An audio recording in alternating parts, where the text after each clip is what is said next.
I've been watching some of Andy Worski's streams, and they are entertaining. It reminds me of what was going on 3 years ago. And what happened then was that a lot of libertarians and ANCAPs started running up against the arguments coming from neo-reaction and reactionary thought generally as well. Evelo was influential back then. I'm thinking that that is later this year for the current generation of people coming into identitarian thought.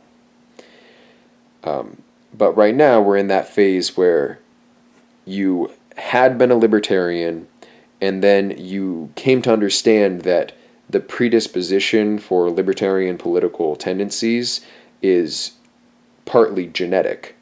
And therefore, in order to preserve liberty, you have to preserve this genetic ground out of which libertarian systems seem to spring. Once you accept that, you accept that this genetic population requires protection. And then you have to get into protectionism economically. And a lot of ideas follow once you go down that line of thinking. But a lot of people now who had been alt-right are on the cusp of that. And the new format for this year, the Internet Blood Sports model, is probably conducive to this purpose, because you're looking at 4-hour-long streams, 5-hour-long streams, where people are often tediously but meticulously going through points and reiterating points again and again, and you can see the way that someone makes the point, whether they are really confident in it, and there's a lot of personal persuasion going on. Like, you believe in someone, and they say something, and they seem to be beating someone else, and that kind of gravitates people towards a new way of thinking. Whereas 3 years ago, I mean, people were reading blogs and watching the old-style YouTube videos, like try-hard YouTube videos with a lot of data. Not that people aren't doing that now. And it's not even that they used to be data intensive. I think some channels have gotten more data intensive, like Alternative Hypothesis. But the way that you would present arguments, I'm thinking of one guy in particular, can't remember what his channel name used to be, but it would be formal arguments, and you would see the premises, and everything would be laid out in a very autistic way that was appealing to intellectuals. So that phase is done, but I think that given that this is an echo of what happened back then, we can kind of predict trends and have a good idea of where we're headed. So the fundamental point that I think needs to be hammered home right now is what Greg Johnson has been on about, which is protectionism is good. And we have protectionist policies. Social conservatives always advocate for protectionist policies. The idea is that people don't always make good decisions. And as far as it's possible to mitigate bad decision making through government policy, as long as it's not sacrificing too much freedom, it's worth it. And now, how do you determine how it's sacrificing too much freedom? Is getting rid of alcohol sacrificing too much freedom? The freedom is necessary because there's a margin of error in government policy. And you don't want to control absolutely everything because you might have some invalid premises.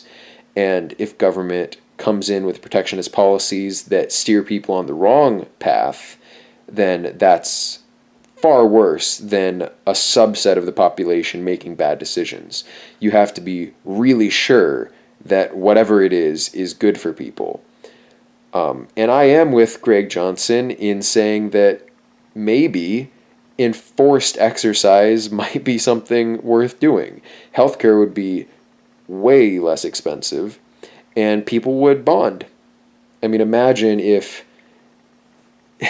sometime during the day you had to sign up for a time like citizen exercise hour, and you go to a public park and someone leads exercises and you have to log your hours and this sort of thing. Like, if you have to pay for health insurance, if that's obligatory now, or you get penalized, then why not you have to go exercise and keep your health up, or else you get fined. It's the same basic sort of premise, except instead of buying a product and spending your hours that way, you have to spend some hours actually doing the thing that's going to keep you healthy. Banning alcohol, is that worth it? Well, it's difficult. We tried it, and it worked to some extent. Alcoholism went down, and alcoholism used to be a huge problem in the 19th century. People drank far more than they drink today, and alcoholism is also a problem here. I mean, imagine like alcoholism in Russia. That kind of level of abuse was going on in America before Prohibition. So, you know, a lot of people were saved. The argument that I've seen from academic agent is pretty bad. First of all, he's saying that protectionism is the same as centrally planned economies. Basically, like protectionism is communism or protectionism is socialism, which is ridiculous, because banning a particular practice or good exists in the status quo, existed in every society. There's never been a full libertarian society where you could, you know, practice sodomy in the street and buy heroin at the local corner store. Yeah, opium used to be legal, but that also, I mean, they made it illegal because people started abusing it, and they understood, like, the ramifications of these substances being available. Morphine, same thing. So, it's not comparable, and they're different schools of thought, like centrally planned economic models versus protectionist social policies come from very different political wings, and these ideologies have histories, and they're separate. Clearly there's some basic, like, overlap in the justification of authority. You have to justify the utility of some level of coercive authority in either case. But, I mean, the status quo justifies a certain level of coercive authority, and it doesn't seem like the people on the liberalist side of things, or the classical liberals, care about the minor sorts of authoritarian impositions, like you have to be educated, and that sort of thing. You have to vaccinate your children if you want them to be educated at a public school. All of this, they don't, you know, it's special pleading, basically. Like when it's protectionism, even though we have protectionist policy, so it's really not coherent to pick at Greg Johnson for advocating an extension of some protectionism that he thinks would be beneficial. And I think that he puts good arguments for. Now, where I think he really makes an error is when he's doing his economic calculations, explaining why protection or why prohibition doesn't work. Because it doesn't decrease demand. It just lowers the threshold of the quality that people are willing to accept, and then raises the price they're willing to pay, because there's scarcity now. So like you're willing to have bootlegged alcohol, and it's not going to be as good, and you're going to be willing to pay more for it. But what kind of presupposition is this about human nature? Like, we're all desperate addicts who will go to any length to get the thing that we want? Like, gee whiz, what if not having alcohol available, some people, and I think this would happen, some people would just stop drinking and realize, like, wow, you know, I actually feel healthier, and I can think a bit quicker, and, you know, I'm spending my time more productively. This might have been a good thing for me. And that probably happened during Prohibition too, but we have a education system that doesn't believe in policies for the good of the people of the nation, and doesn't believe in morality, and so they're going to point to the organized crime and stuff like that. Like that, yes, happens, but as Greg Johnson pointed out, it also reduced the kinds of crimes that would happen when people were getting too drunk and doing stupid stuff. So, academic agent's point there for me was a little weak. But more fundamentally, can we justify any level of authority intervening in our personal lives? Like, the reason for the state is to protect each of us from each other, right? We're all brutal, and we need to have some kind of intermediary, an arbiter, in the case of disputes, and something to protect us, a police force, and to protect us from other bad people in other places, a military. And libertarians can accept that. But what about, can we justify being protected from ourselves? Well, we're not individuals in a strict sense. We are members of an ecosystem, and our individuality is not absolute. We have relationships with people, and people depend on us. And for me, like, can you rightfully stop someone who's supporting a family from killing themselves, or from, becoming a drug addict and losing their ability to support their family? I think you can justify violating that person's liberty because other people are depending on them. And that argument taken to an extreme yields everyone relies on everyone. And anything we can do to just upgrade the productivity of normal people a little bit, that's the benefits to the whole will be far greater than whatever minor sacrifice each of us paid, like drinking less or paying a little bit more for alcohol, or something like that, paying a tax and then using that tax to pay for rehab programs and things like that.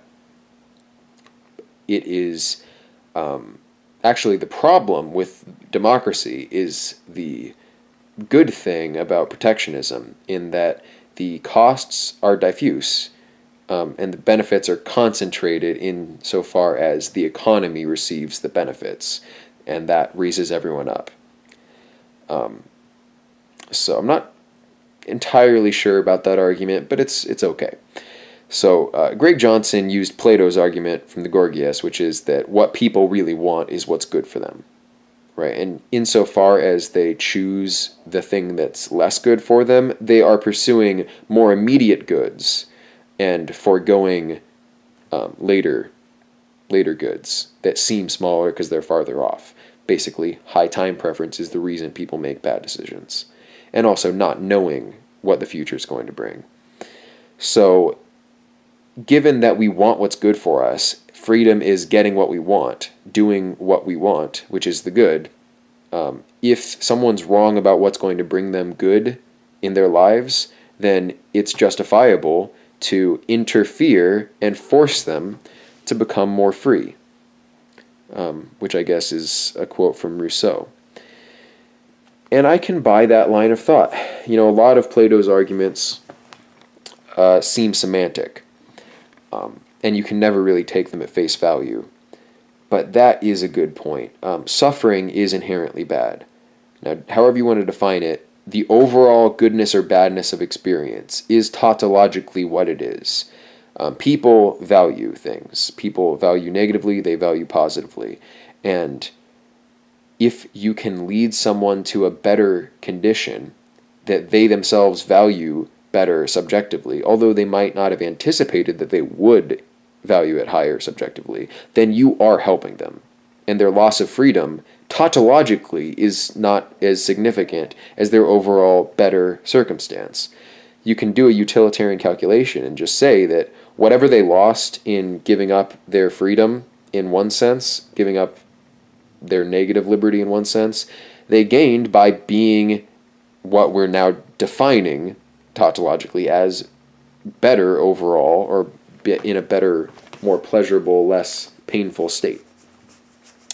Now, I'm not a utilitarian in that I don't think that bodily pleasure or psychological pleasure or pain is all that matters. I also don't think that the soul dies with the body, and you can't make good utilitarian calculations just using empirical data, because there's a wall that you hit. What happens when you die? What's the fate of the soul? And so, depending on your metaphysics, you might end up believing that sacrificing all pleasures, that's my cat's tail, sacrificing all pleasures in this life might actually be better for you. Suffering intensely this whole life might end up being better for you. But I don't think that anyone today has any really killer arguments for any of that as far as what happens after. I think some of my arguments are decent, but I'm not going to risk making bad policy that's going to put people in a bad situation just because I think I'm right about what happens when you die. Which is why Greg's position is pretty good. If science shows that certain things are better for people or certain things are bad for people, then we can be justified in using governmental authority to make these things unavailable. Now, there's also the argument that you can vote with your feet. And there is a loss of liberty at the societal level in saying that paternalistic policies are always bad and never morally permissible. Because if no society, like you can use this argument whatever society you're a part of, if it's never okay to do paternalism, then no one is free to try to build a society through paternalistic policies. So that is a loss of freedom. And if you care, like, it's a collective freedom for all of us to build this kind of society together. But I would rather be able to move to another country and avoid those paternalistic policies, but still have it out there in the world as an empirical case for the efficacy of it. Like, imagine, you split the U.S. into 50 different countries for the 50 states, and one state practices intensely protectionist and paternalistic policies, and fosters community spirit, basically fascism, and, see how happy they are. Maybe there's something psychologically too. People want to be part of a larger organism, and they want to live vicariously through its greatness. And if the streets are clean and the houses are beautiful and the people are healthy and fit and all of that, like if all of that combined amounts to something at an aesthetic level and at a moral level that people really appreciate more than being able to walk down to the corner store whenever they want and buy, a bottle of vodka or whatever, cigarettes, like maybe that's actually more satisfying to the human being. Maybe. Now, we don't know unless we try, but, some level of protectionism is the norm, and if it weren't the norm, then, I could buy that it's never good for a society or it's always inefficient. The stuff that we have is the stuff that was selected for, in other words. Like the norms we have are the norms that allowed societies to compete. So we could be sliding away from norms that allowed us to compete, but as far as the history of the United States, we've had bans on sodomy, we've had bans on we've had curfews in different municipalities. We've had dry counties. We've had prohibition. We've had bans on polygamy. We've had paternalistic policies. None of these things can really be justified by you're impeding on the rights of others, and so the government has to step in. Like, all of that's paternalism, and it's not that bad. Now, how far do you want to go with it? Do you want to go full fascism? I kind of want that to exist so I can see what it looks like. Because when I watch clips from 1936, I'm at least impressed and curious, and I don't think I'm the only one who feels that way. Thank you for listening.